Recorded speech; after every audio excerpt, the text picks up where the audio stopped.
எட்டு தொகை நூல்களோட அடிவரையறை பார்க்கலாம். எட்டு தொகை நூல்கள் மொத்தம் 8 இருக்கு இல்லையா? நற்றிணை, குறுந்தொகை, ஐங்குறுநூறு, பதிற்று பத்து, பரிபாடல், கலித்தொகை, அகநானூறு, புறநானூறு. சரிங்களா? ஒரு சிலதுக்கு அடிவரையறை என்னன்னு பார்க்கலாம். நற்றிணைன்னு பார்த்துக்கிட்டிங்கன்னா 9 to 12 வரைக்கும் தான் நற்றிணை.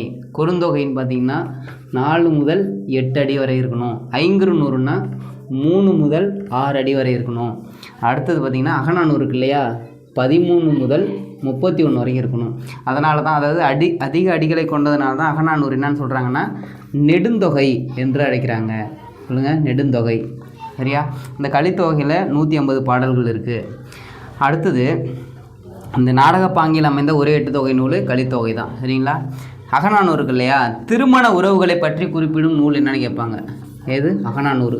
திருமண உறவுகளை பற்றி குறிப்பிடும் நூல் என்னன்னு கேட்பாங்க, அகநானூறு.